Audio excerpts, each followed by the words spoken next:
Pay attention, son. This is for your own good. A while back, in preparation for a class I was teaching on American citizenship, I had cause to research a bit into the life of George Washington, America's first and most iconic president, whose name we took for our capital city.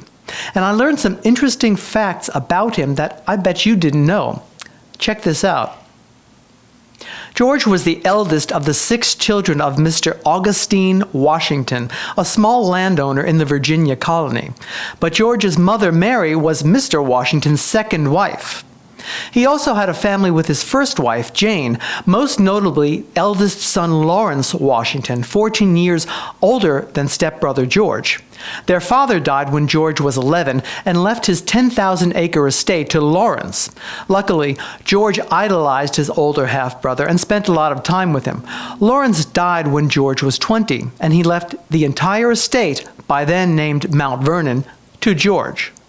Another thing I learned was Washington's experiences during the French and Indian Wars.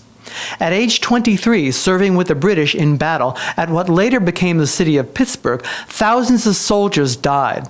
2 horses were shot out from under George during the fighting.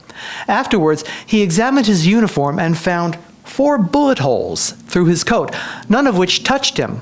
Perhaps Providence protected him. And lucky for George, there were no tabloid celebrity magazines or TV gossip shows in colonial days, or his personal life may have been all over the media. By age 28, George was engaged to marry a widow, Martha Dandridge Custis.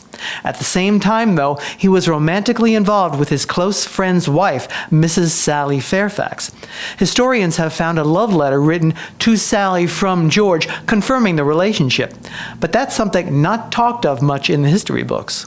One more thing I found was a quote by Thomas Jefferson, Washington's Secretary of State, who is widely considered America's most brilliant president.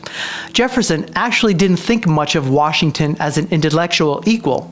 He felt there were many men who were smarter and more imaginative, but pound for pound, when all gifts and abilities were weighed, Jefferson said this about his former boss: "Never did nature and fortune combine more perfectly. He was indeed, in every sense of the words, a wise, a good, and a great man." Even with his flaws, America had an admirable first president. I'm the Transit TV teacher, Justin Vyor.